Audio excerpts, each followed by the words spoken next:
Hello and welcome again to Autistic Radio. Yes, it's Christmas, but we're still here. Today we're going to have Harry's Facebook conversation, the last one of the current run before we get into radio days. And radio days will be on the 27th, 28th, 29th and 30th of December. There will be 4 extra Harry's Facebook programs at 5:55 on each of those days between Christmas and New Year. There'll also be 4 extra programs of the 444 drop-in, and it will be at 444 every one of those days, the 27th, 28th, 29th and 30th of December. In the previous 2 hours, there will be some podcasts that we play and some talk and chat in between. So if there's any possibility that you need a break from all the festivities between Christmas and New Year, then join us to either listen or take part. Okay, well, we can be quite loose on Autistic Radio. We don't have to stick to full times, but we have an idea here that we have Lucy from Autie Unmasked.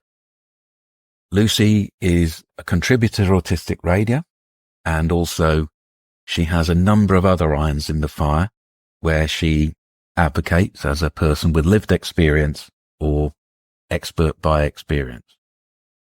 In her Substack, Autie Unmasked, she looks at incidents that happen and experiences that happen during her days and during her weeks. So I'd like to introduce Lucy and say, Lucy, let's look at one of your posts. So this is a post that I put up beginning of September regarding, so it's really about social interaction. And it's called We're All Here to Support You, Panic Stations and Good Intentions. And this is just about something I was going through at the time that just I felt I needed to put down on paper. I've got an event coming up in a few weeks. I booked it ages ago. I'm absolutely stoked about seeing this band, and I have been incredibly excited to attend.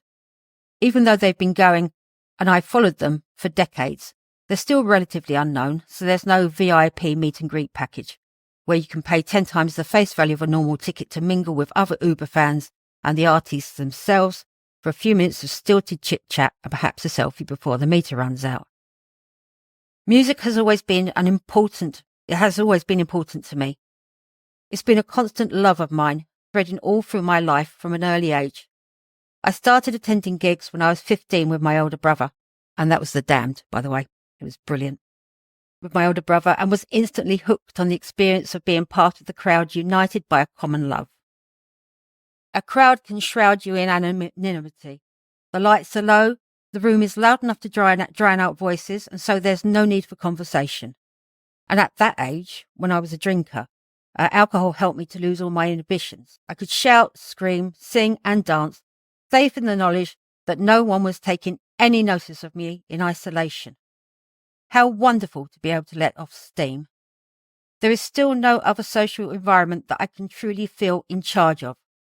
Pubs are no good, they're big and overcrowded, and there's nothing to focus on apart from booze and other people. And now I'm teetotal, that's no longer a crutch. Yeah, I love the idea that you went to see The Damned. Because that's old-fashioned American punk, isn't it? Oh, The Damned were fantastic, and they still are. Yeah, and what's the stereotype? The stereotype is that autistic people will not go out to a dirty, sweaty, grungy place crammed with people, joggling up and down, enjoying the music, shouting out loud, the lights, the music, everything about it screams, this is not an autistic space. But there we go. What are you doing? Straight out into it, Lucy. It came from listening to my brother's music at home, and then the extension of that is trying to become more a part of that. I started experimenting, going out and going to gigs and enjoying that space. I realized very early on that this is a kind of nobody actually gives a shit what you're doing. You can walk in there And there's so many people there, and everybody's got their own reason for being there, but everybody is in that same space together. And you feel like there's a community, but it's like a community you could be quiet with. You're all focused on one thing in a room. And so you're not the main event. And that for me felt like a really comfortable space. It's dark. It's noisy. You don't have to have long conversations. You can pop outside for a cigarette anytime you want and just get out of that space if it becomes too much for me. But it was a road that I felt that if I walked down here, I'll be able to get that little bit of socialization that I need and come away with that with a buzz. And being able to come away from people and actually feel buzzing inside instead of, I shouldn't have said that, I shouldn't have done that. It gives you the anonymity that is just so wonderful that you can let it all out. And that was my first experience going to gigs, and it's really informed everything I've done since. What year was this, Lucy? Was this in the 80s? First gig, I think, might have been about 89. I'm not sure. I was only a kid when I went to see The Damned, and that was my first gig. But everything else is early 1990 onwards was my really transformative time. So that's when I really hit the town and went out and did a lot of gigs. Very late 80s maybe, but certainly early 90s on. So the reason I'm asking is, the space sounds like it conforms to a certain identity. So say there was a major pop act of the time. Would you necessarily go and see them, and would you feel the same way there? Or was it particular kind of identity common to a certain subculture or taste, let's say? My first actual real life experience of music was definitely in the 80s. So I must have been about 13 years old. And I went to what they used to call the Capital Radio Best Junior Disco in town. And my friends were going along and they invited me. And I went along, and it was pop music. Who was there? I think Ross were there, and it was that sort of time. And honestly speaking, in that environment, didn't feel comfortable, didn't like the music. I couldn't immerse myself. I didn't know how to dress. I was really nervous about it. I went along. I remember bits of it now, but I came away feeling quite embarrassed by the way I was. I really hadn't explored that yet. I still had a million inhibitions about going. And a lot of the time when people would ask me, I'd say no before I say yes to anything. But yeah, so I would go and see other kinds of music. But it was only when I got a little bit older and started to be able to go into this sort of counterculture sort of thing where it was sort of punk bands and bands like Rocket from the Crypt and, oh God, Skunk Anansie I went to see, that I realised that if I was in the right sort of environment, the people around me would be the right sort of people, I guess. Yeah, I sometimes see it as, or I did see it as a ritual space, a place where you could go and feel safe and enact yourself and be yourself and discover and explore. That doesn't often happen in traditional environments. And as an extension of that, it's like, well, as I've got older, I don't do these things anymore. And I'm wondering, do you still do these things and still feel that space works for you? Because in my case, I think it's to do with trauma, right? So when you're younger, there's maybe, the trauma isn't so deep. Well, it may be, but so to find a space when you're younger helps you a great deal to be yourself and to be less traumatized by society. Later, perhaps the trauma just gets a bit wearing and a bit overpowering, and any kind of social scenario can be difficult, although still worth exploring, if you see what I mean. But I'm very curious about this space where we can go and explore that need we have. And I guess I cheat a bit. I do cheat a bit because I still go. I mean, I went to 2-3 particular gigs last year where I go along, and actually these are all long time fans of the same things I am. So they will be in that space with me. So there's rarely any surprises for me anymore. When I was 16, 17 and just getting into these things, yeah, no, it's all a brand new experience, but now it's comfortable old shoes because I will go and I'll see people whose faces I've been seeing for the last 30 years, you know? How you just said like a working man's club. My husband used to play working men's clubs, and no, they're not comfortable at all. But this is a place where I'm aware of everybody around me being from the same era as me. And I can also find places like on Facebook where I can connect with these people outside of it, plan for it. They know me. This is what this is all about, really. This piece is really just explaining to the people around me how difficult it can be, so they understand. I get a vibe here that the autistic part of the community, the neurodivergent part of the community, whether that be autism or brain injury or somebody who's born Downs, all of these different versions of the neurodivergent, the freak show people, the people who are circus folk and festival folk and pixies and fairies, and people who are willing to be outside the conventional way of expressing ourselves because we are outside the conventional way of being just by our own brain structure. It feels to me as though we often are the people who create the tribes. We create the goths, we create the punks, we create the different genres that come through.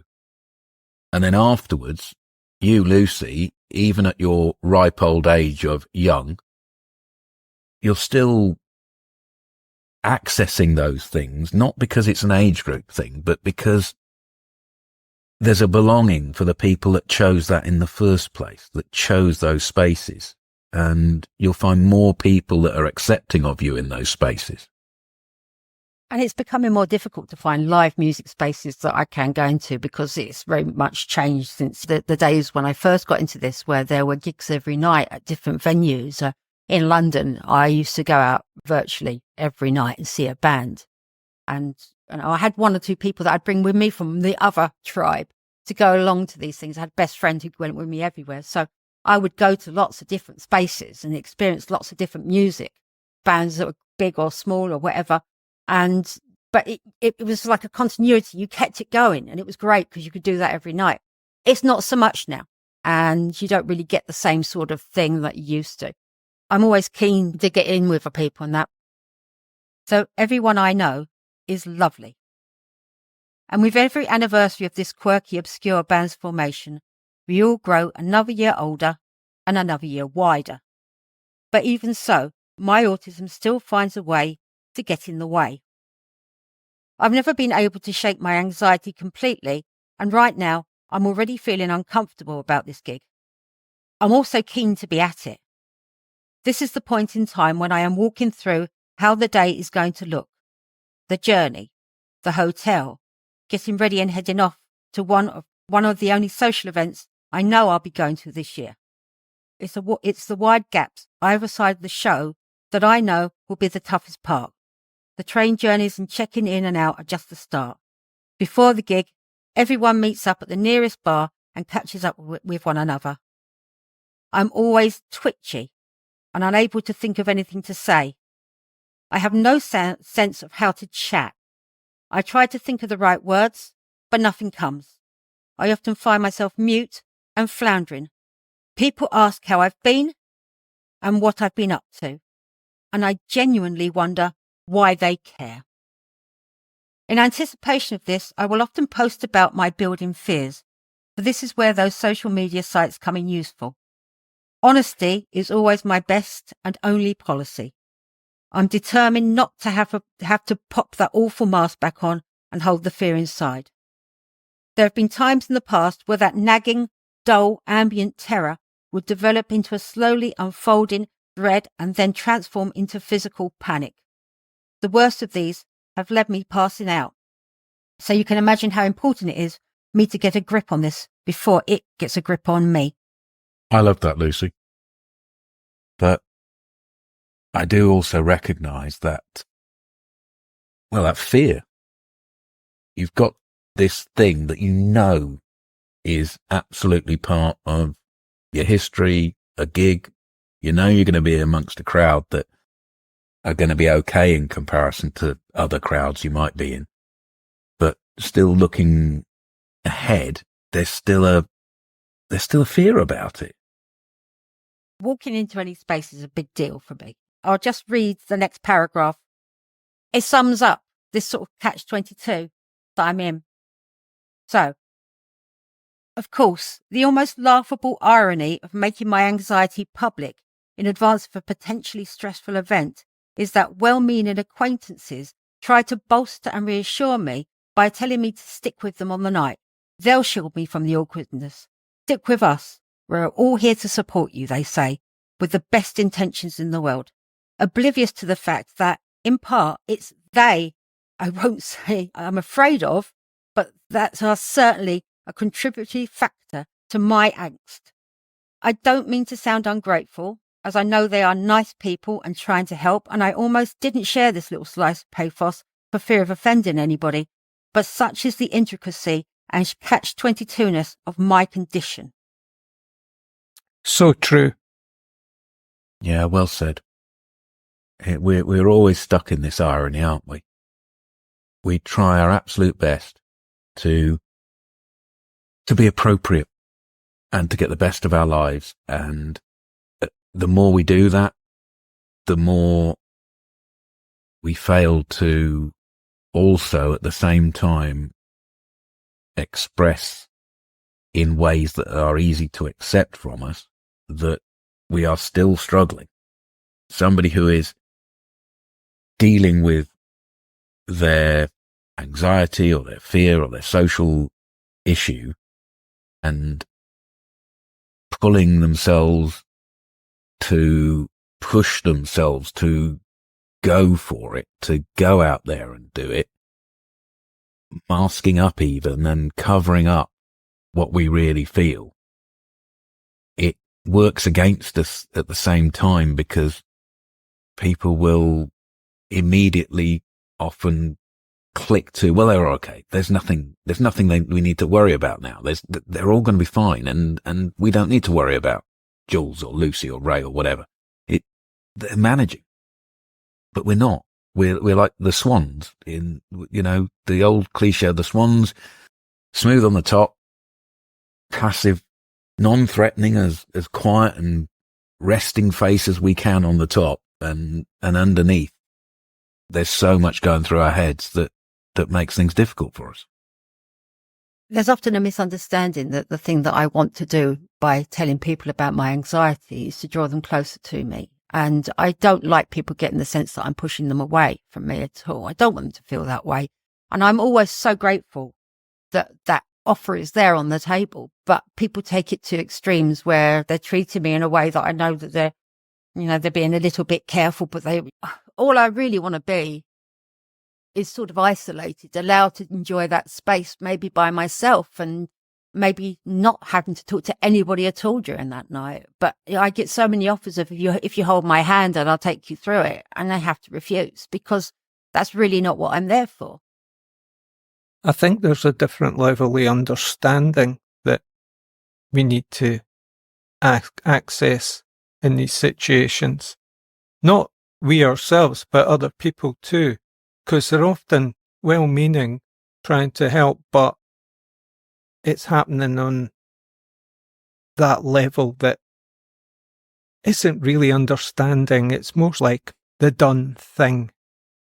And to really understand, I think, is like a form of coexistence, just being in the same place, being in the same comfort as well. It's rare. And it comes when you don't do the other thing, which is like over concern or thinking too much about someone. But this is really good writing because it's making me anxious just hearing it. It's like really well written. You've captured it. And it's just, I just wanted to focus on that thing of like, well, when you're going to these things, you said that you want to be there. There's something you want, but there's all these hoops you have to jump through to get there. And these are the things that are discomforting. The thing itself, the event, the band, your joy, isn't a problem. Your friends aren't really a problem. It's just the way it's structured sometimes becomes such a chore. It's not a cry for help. I'm not asking anybody to help me in any way. I'm just asking them to allow me to be me. And if they come across me and they say, hey, how are you? And I say, yeah, I'm fine. And that's the end of the conversation. Then that should be it. I should be able to say, I can't speak anymore and then slink off. And I tend to do that anyway. I tend to just try and disappear a little bit, knowing that everybody knows who I am and what I am. But, that isolation is maybe something I'm craving, so I can just forget the world and just enjoy myself. Exactly. I'm always thrilled to be invited to things. I do isolate myself sometimes, but there is always a large part of me that yearns for more human contact. I sometimes have to set some limits. I once told someone that I would go along to their Christmas outing, but they'd only have me for an hour, and then I'd have to escape. No offence, seriously, I understand. That's part of it, isn't it? People's expectations. Other people's expectations of social interaction are often much bigger than we want. We would much prefer to have them intensely for short periods of time and then get away, recover, sort ourselves out. Or, as Lucy's expressing, enjoy something in a solitary way amongst the group, be taken away by the music, be involved in it to such an extent that it looks as though you're not part of the group because you're there. And finding that balance where people don't feel as though they are losing out because you're not reacting in the way they want to be socially, but also finding your own space so you can enjoy it in the way you want when your brain is different to theirs. That's a negotiation that we can only keep creating and making. It will constantly fuck up, but it will also, often enough, find spaces amongst friends where it does work out, where you can say, I am fine. I just need to take it on in my own space, in my own head right now. And how we find ways to express that to people around us that want to help us in the way they would want to be helped, rather than in the way we want to be helped, is one of the big problems, one of the big conundrums in the experience of being neurodivergent, I guess. And I understand that everybody's intentions are gold, solid gold, and they really mean it, and they've seen my face around for years, and it is sad that I can't get right the way in there. I've been doing this. I've been going to gigs now. I'm 51 now, and my first gig was when I was like 15, 16. So this is a space I've been in so many times, and as yet, I still haven't found the perfectly calm and easy way of doing it. I'm still nervous, but I know there's going to be a payoff in the middle that I really, really enjoy, and then it will finish, and then the anxiety will start again when people start coming up and speaking to you afterwards. You know that thing when you're on holiday, say, and it's a comfortable holiday, one you want to be on, and you're there, and it's no real issue. And this happened to me in Germany in a couple of places. It's like you're just sitting out somewhere having a coffee, and music's playing, a band's playing. There's some kind of live entertainment going on. There's no pressure. That kind of thing can be quite appealing. It can be annoying as well if you don't want it or you don't like the content of it, say. But that experience of just coming across something in the wild like that, and ideally what would be nice would be your favourite band doing that, in a wide open space, which is capitalism all the way down. It's like everybody has to conform to the thing in order to make cash. It's the way it works. To do things for free and all that is, some people do that, but it doesn't bring home the bacon. There's only one paragraph left. And this one is really just going out to all the people that I talked to on Facebook. I said the same thing to them. So it goes like this. I love you all. I just can't cuddle you. I'm not demonstrative, and I was never taught to be. If Ticketmaster had an option whereby I could just see the band at the instant they go on stage as part of the throng and then leave at the last truck called, I would happily pay 10 times over the face value for the service. It would cancel out the awkwardness of those catch-ups before the show, and then the final encore ending, the lights coming back up and the atmosphere dispelling, and that final round of goodbyes. I could call it the neurodiverse see and flee package, and I think I might just be onto something. Sorry, Lucy, it was almost like I predicted what you were going to say. That's cool. It just shows how much of a truth it is. I'm going to put an anecdote in here. My wife and I, a decade or so back, were really into Eddie Izzard, Susie Izzard. In those days, it was Eddie, the comedian that was surreal, the comedian that got to us partly because of neurodivergence, I think, partly because what he managed to present was a very neurodivergent way of looking at the world in comedy. And it was special to us. We had the opportunity to go to a huge gig in Ireland, stadium kind of place. Exactly like you're saying, weren't comfortable being with that football crowd of people. And when we sat in our seats to concentrate directly, it was almost spoiled by the people around us. My wife was actually annoyed by a woman next to her that was laughing in completely different places to where we would find the humour. And looking around when she mentioned this, we looked around the people around us, and there seemed to be a performance of the people around us as an audience. They were performing back, this is how I perform as an audience. And that was what they were getting pleasure from. And that's what they should get pleasure from. That's why they're there, what they want from it. But for us, it was a non-conformist moment amongst conformist people.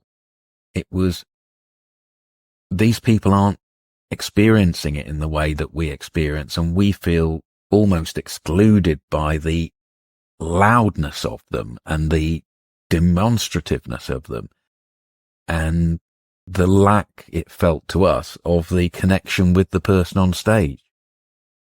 I still love Susie Izzard's work and everything she has done now. She, in the television programs that she puts out, and watching Eddie become Susie over a whole period of time has been a lovely thing. But it's still back to this conformity of the group, where you go to the gig and you would rather just have a community with the person on stage direct and not be amongst this group experience that everybody else is there for. Everybody else is getting something from the group experience, possibly more than the communing with the person on stage.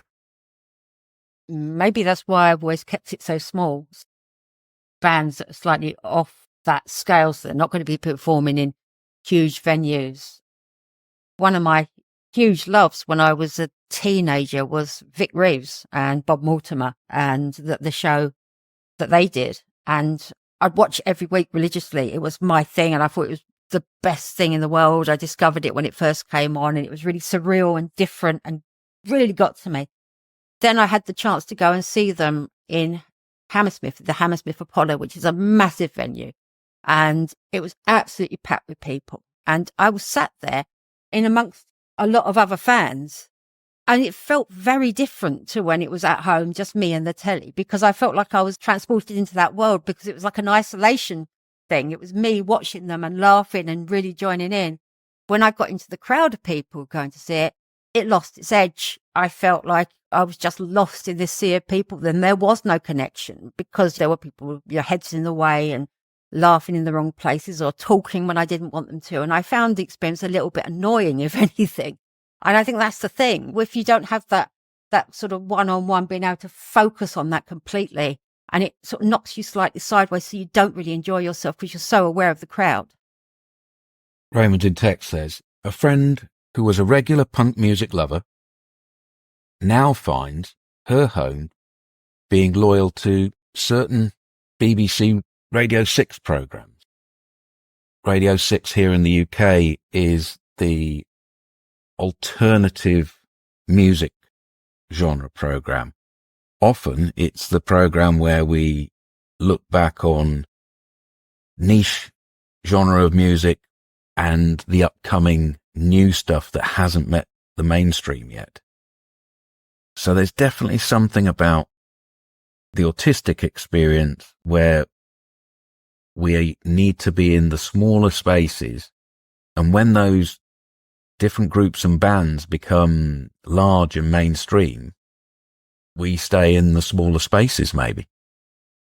I've never been to see a band in a really big venue before. So I've seen sort of stage things, but I've never seen music in a really big stadium setting. I'd never go to the O2 or any of those places because I just feel, for me, it dehumanizes the experience, and you're just a ticket holder and you go through. And that it feels very disconnected once you get into a place like that. First of all, you're probably watching 100 miles away on a screen, but also just the noise of people drowning out what I want to hear. Those recent Taylor Swift gigs were like totally frightening. If you consider it as a ritual space, these are huge events carrying a lot of power. And I was driving home a shortcut thinking I'll escape some really bad traffic jams in town. And it took me past the big rugby stadium where she was playing that night. And during the day, there was all these people. There was a massive queue for memorabilia. And it was just, I mean, some of the people were really interesting, a delight to look at, you know, on a nice day out. But what an experience. So you just triggered all my memories of being a merch girl and selling merch to people. So I'm just that, my mind's just suddenly switched to what that was like, and meeting people over the shop counter. It was kind of a weird place to be in a gig, you know, because you do get all the fans and fanatics and really interesting people come to speak to you. I used to get nightmares the night before I had to do the gigs though, because they were really hard work. But you did get to meet people who were just so fanatic about things, and they really loved you being there. And yeah, that was an experience and a half. Yeah, the merch counters were really interesting. Some of the bands I used to see, it was like AK Press used to have a stall. It was like this anarchist press who published all these obscure books. So you'd meet interesting characters there. And obviously you pick up rare items as well. You know, certain CDs that might be very, very hard to get, you would find there at the gig. It was one of the pieces I put up where I got an awful lot of views, probably because people I knew were jumping into it. But it's, for me, that is just like my life experience and really how I still am and how I'll always be. I'll always have that little bit of panic inside me for everything I do. And I just have to live with it, cope with it. And I find the more I'm vocal about it, the more people know about me. And that's probably a good thing. That's lovely, Lucy. I'm hoping that we'll have you back during radio days. We'll be returning to you at other times during the year where we discuss what you do in Autie Unmasked. Every Sunday, we have a drop-in group, which is not normally broadcast. We have it as a private conversation, and we do make a podcast out of it from the voices who have already given their permission. But most people drop by with their text and their words, and they don't appear. During radio days, it's a little different because the people appearing in the 444 drop-in are people who have already given their permission. It's a project we're very proud of. here at Autistic Radio for more than 2 years. We have been reliable. I'm going to interrupt and just advertise what we're doing here in case there's something specific here that you want to get involved in with us. We're making a recording coming into the springtime of 2025 about sex.